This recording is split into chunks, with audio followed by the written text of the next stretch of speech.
Kasus remaja berinisial MAS usia 14 tahun yang membunuh ayahnya, APW, dan neneknya. Sebelum tidur, jadi sebelum tidur mereka makan, kemudian bareng, lanjut bertanda.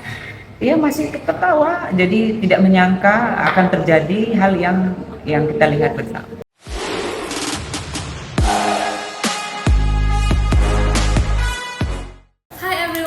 Welcome back to Podcast Mas, podcast edukasi masyarakat. So, karena tadi teman-teman udah pada lihat beberapa klip video yang kami tampilkan sebelum video podcast ini, pasti udah tidak asing lagi gitu di tahun 2024 maraknya terjadi tindak pidana yang dilakukan oleh anak yang pelakunya anak di bawah umur gitu. Jadi kalau kita throwback sedikit gitu ya, di 2024 ini sudah ada lebih dari 100 kasus banyaknya terjadi tindak pidana oleh anak di bawah umur. Mulai dari pembunuhan, pencurian, bahkan hingga pemerkosaan gitu. Hal-hal yang mungkin tidak pernah kita bisa bayangkan sebelumnya dilakukan oleh anak di bawah umur, namun di tahun 2024 itu sudah tidak asing lagi gitu ya di mata masyarakat gitu. Nah, mungkin sebelum kita berlanjut lagi gitu kepada topik-topik berikutnya, saya akan memperkenalkan dulu diri saya dan juga beberapa orang yang ada di samping saya ini. So, hello everyone, kenalkan nama saya Aju Ananda dan saya merupakan mahasiswa Fakultas Hukum USU. Dan di samping saya ada 3 orang yang menjadi speaker pada podcast hari ini. Mungkin boleh memperkenalkan diri dari David terlebih dahulu. Oke, halo semuanya, nama saya Ida Bagus Gede-Cara David. Saya juga merupakan mahasiswa Fakultas Hukum Universitas Sumatera Utara. Oke, hello everyone, nama aku Tarisa Agustina Chandra Siregar dan aku juga mahasiswi Fakultas Hukum Universitas Sumatera Utara. Oke, baik, saya yang terakhir, perkenalkan nama saya Simon Haris, saya juga mahasiswa Fakultas Hukum Universitas Sumatera Utara. Oke, terima kasih ya teman-teman udah mau berhadir pada podcast hari ini seperti itu. Jadi mungkin kita akan, karena tadi kita udah lihat gitu ya beberapa klip video banyaknya dan maraknya kasus tindak pidana yang dilakukan di bawah umur. Tapi ada nggak sih sebenarnya kasus-kasus yang mungkin bisa speaker-speaker kita highlight gitu beberapa kasus yang terjadi yang tindak pidana yang dilakukan oleh anak di bawah umur seperti itu. Oke, mungkin aku dulu nih yang mulai. Nah, jadi kalau misalkan baru 2 hari yang lalu bahkan beritanya dan bahkan 5 menit yang lalu itu masih ada live streaming di YouTube-nya gitu terkait bagaimana apa sebenarnya motif anak ini melakukan tindak pidana tersebut gitu. Nah, jadi barusan ada kejadian pembunuhan di Lebak Bulus. Di Lebak Bulus di mana anak di bawah umur yang berumur 14 tahun itu melakukan pembunuhan terhadap neneknya, bapaknya dan juga menikam ibunya sendiri gitu. Nah, jadi itu kasusnya masih baru banget itu terkait pembunuhan anak di bawah umur dan dilakukan oleh anak di bawah umur gitu. Oke, nah itu satu dari sekian banyaknya kasus gitu ya. Mungkin ada nggak sih kasus-kasus lain yang terjadi di specifically tahun 2024 gitu ya, tindak pidana yang dilakukan oleh anak di bawah umur? Nah, kebetulan ini kasusnya baru banget, ini 2024 ini Kak. Apa itu Bang Simon? Iya, ini kasusnya Kak. Maksudnya kasus lain itu, mungkin ada yang bisa di-highlight lagi? Oh, sebelum itu Kak, dulu itu belum lama ini sih, agak 1 atau 2 bulan lalu itu ada seorang anak perempuan, dia juga membacok ibunya. Oh, oke. Itu kasusnya terjadi tahun 2024 juga ya Bang Simon? Iya, itu 2024. Saya sempat waktu itu lagi nonton berita dan saya lihat ini ada pembacokan oleh anak, itu seorang wanita itu. Coba kita bisa lihat lah sama-sama itu. Oke, jadi udah banyak ya tadi yang Kak Tarisa bawa tentang pembunuhan, Bang Simon bawa tentang pembacokan oleh ibunya. Ada lagi nggak sih mungkin tindak Oleh pidana anaknya lain? kepada ibunya Kak. Oleh anaknya kepada ibunya, ada nggak sih mungkin kasus tindak pidana lain seperti itu yang dilakukan oleh anak di bawah umur? Oh, ada nih Kak Joa. Mungkin kalau kita scroll di Twitter nih Kak Joa, ada nih satu kasus yang viral yang sampai di TikTok di blow up. Jadi pelakunya itu 3 orang anak kalau nggak salah. 3 orang anak. Tapi dia bukan cuma membunuh, tidak hanya menghilangkan nyawa korban, namun dia melakukan pemerkosaan juga nih. Jadi memang pada dasarnya dia melakukan perbuatan yang berlapis lah dalam tindak pidana seperti itu Kak Joa. Oke. Sebenarnya ini sangat menarik untuk kita kulik lebih dalam lagi ya, bagaimana anak-anak yang umumnya harus masih polos, masih naif gitu bisa melakukan tindak pidana sekeji itu gitu terhadap orang-orang di sekitarnya. Apalagi jika kita soroti salah satu kasus di mana terjadi pembunuhan yang dimana korbannya itu dikuburkan di dekat pemakaman Cina gitu atau kuburan Cina gitu, dan pelakunya 2 diantaranya adalah anak di bawah umur, jadi umurnya masih belasan tahun. Itu kan sangat miris ya jika kita melihat bagaimana Indonesia nantinya akan dipimpin oleh generasi yang seperti ini.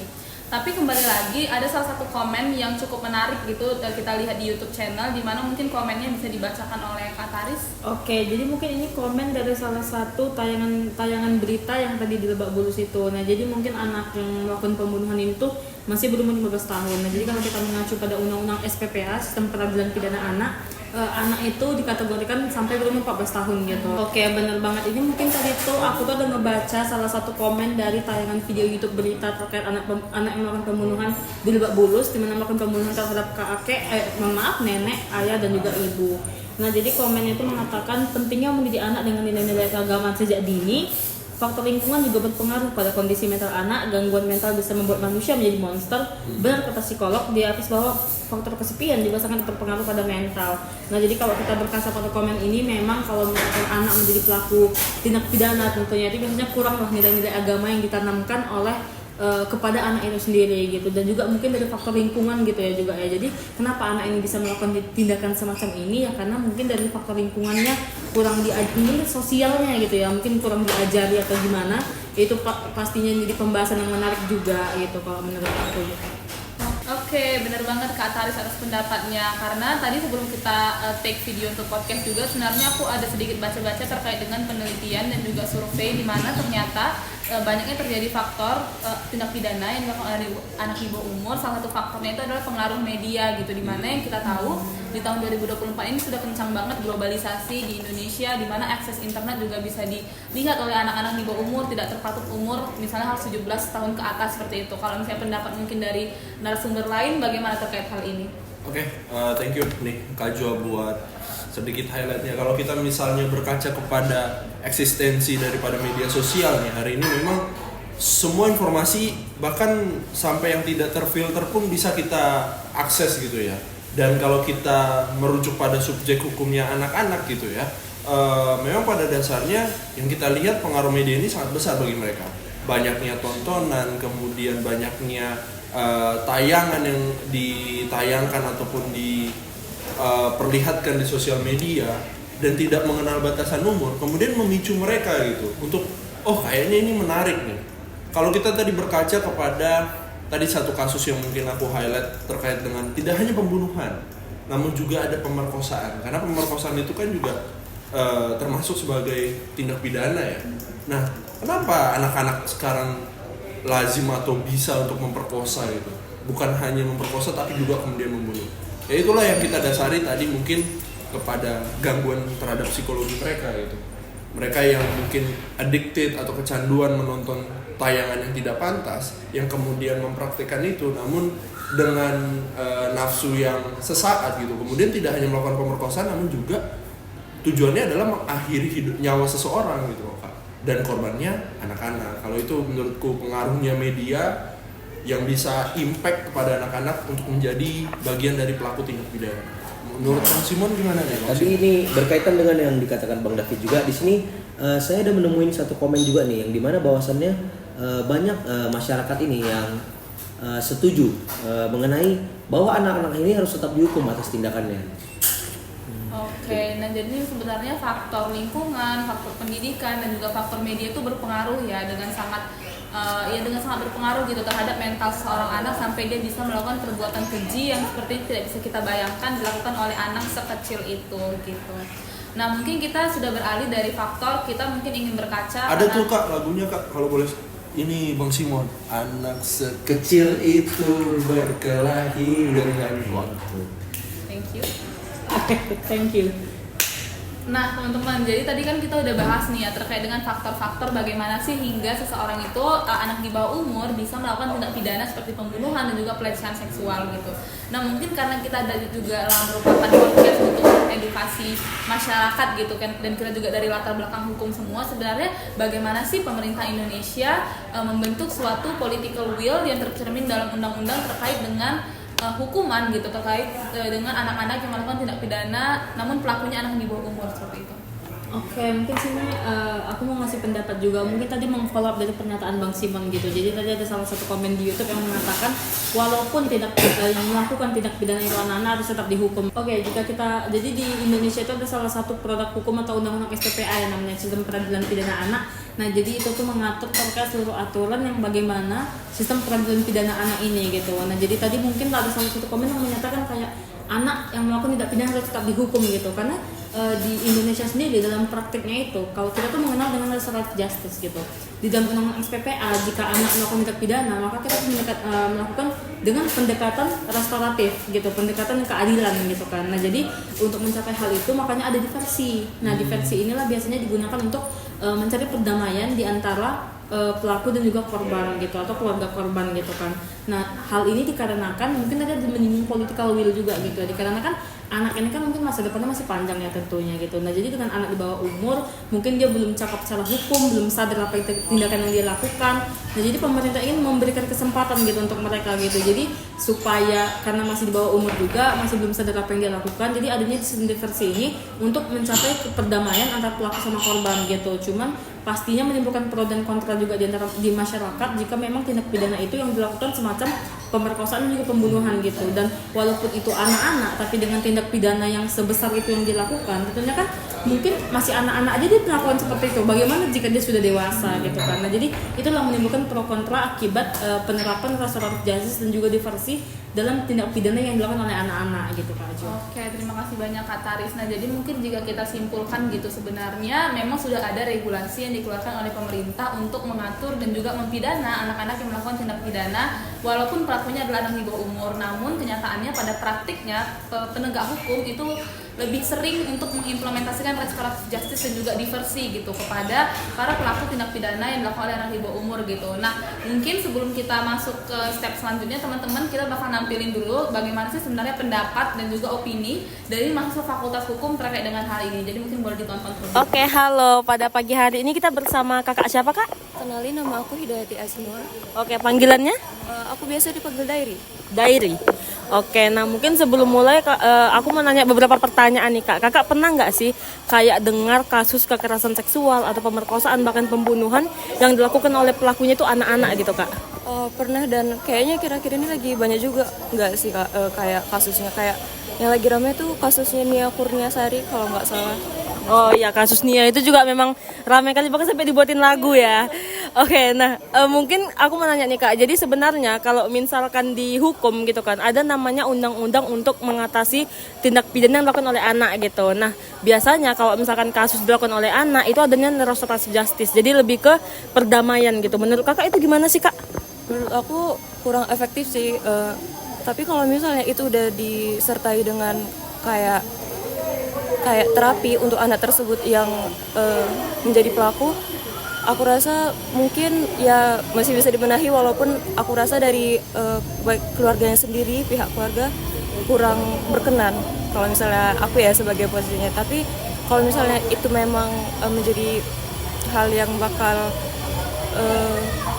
mengatasi masalah dari antara kedua pihak, kayaknya sah-sah aja sih.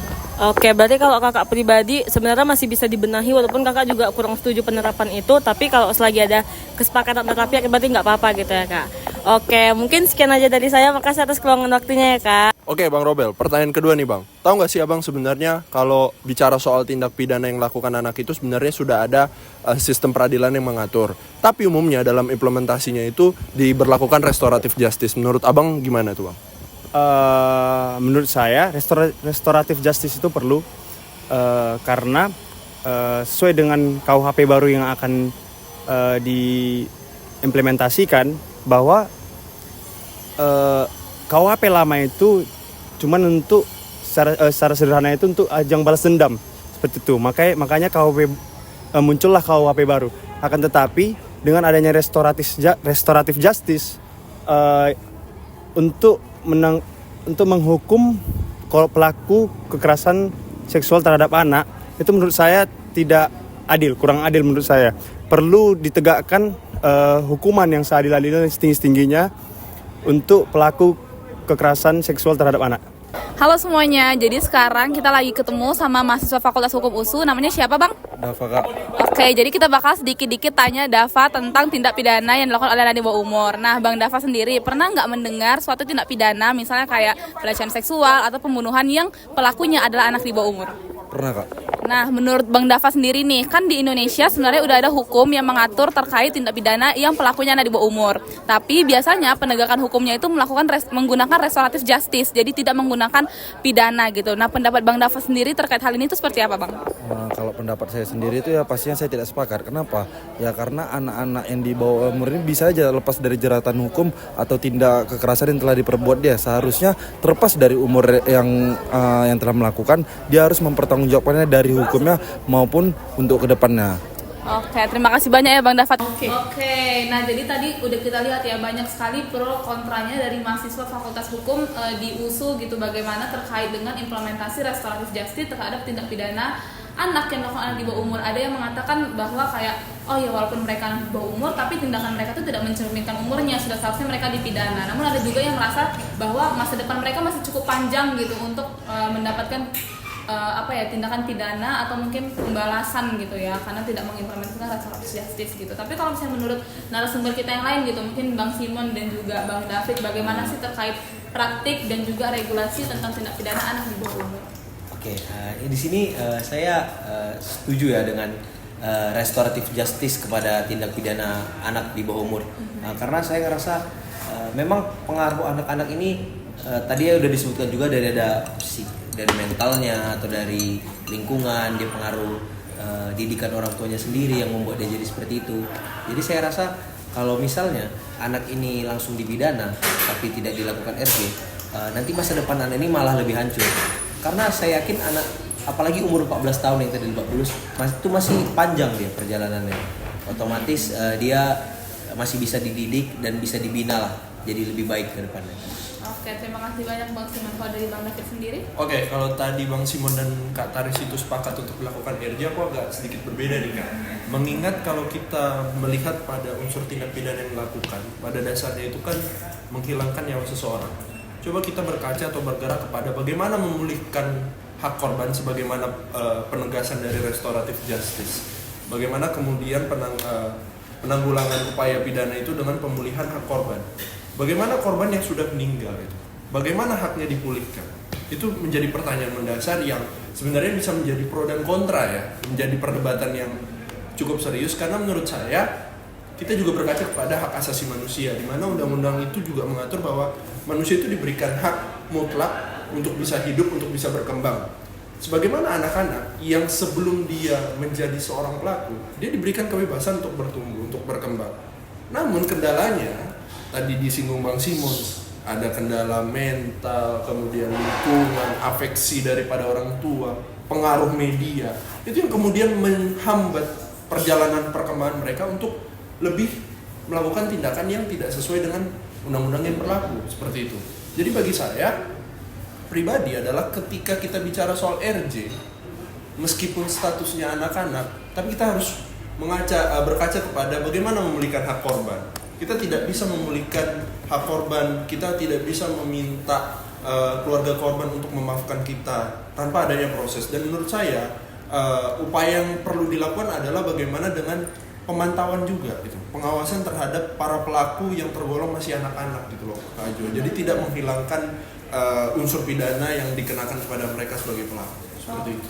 Terima kasih banyak Bang David gitu. Jadi kita berfokus kepada langkah preventif gitu ya, bagaimana untuk mencegah anak-anak di bawah umur melakukan tindak pidana di bawah umur. Oke, jadi itu begitu banyak pro kontra yang terjadi di masyarakat terkait dengan implementasi dari restoratif justice untuk tindak pidana yang dilakukan oleh pelaku anak di bawah umur gitu. Jadi ini mungkin merupakan tugas dan juga lebih ke PR gitu ya kepada pemerintah untuk mungkin bisa lebih mengevaluasi lagi dan melihat bagaimana reality di Indonesia terkait dengan tindak pidana oleh pelaku anak di bawah umur. Mungkin juga bisa berkaca di negara-negara tetangga atau negara lain yang sudah lebih baik gitu dalam mengatasi dan juga mengimplementasikan sistem hukum yang lebih baik bagi negaranya. Mungkin ada satu kata penutup gitu dari para narasumber. Saya ingin menambahkan dari kesimpulan yang mungkin Kakak Ajwa barusan katakan. Di sini juga ada komen di YouTube yang mengatakan banyak yang masih dikategorikan anak-anak, padahal kejahatan yang dilakukan dia itu luar biasa. Ada yang membunuh, ada yang memperkosa, ataupun kejahatan lainnya. Saatnya evaluasi hukum di negara ini. Jadi di sini kita lihat bahwa masyarakat juga meminta kepada pemerintah ini itu menjadi PR ke depannya. gitu kan. Oke, nah jadi memang banyak sekali pro kontra dari masyarakat. Harapannya dengan banyaknya opini dari masyarakat yang muncul ke publik dan juga begitu banyak kasus di tahun 2024, semoga di tahun 2025 menurun gitu ya kasus tindak pidana yang dilakukan oleh anak di bawah umur, dan juga kita dapat mungkin mengimplementasi regulasi hukum yang lebih baik atau juga bahkan melahirkan sistem hukum yang lebih baik lagi seperti itu. Mungkin sekian dari kami semua. Mohon maaf apabila ada kesalahan dan sampai jumpa di podcast Mas selanjutnya, podcast Edukasi Masyarakat.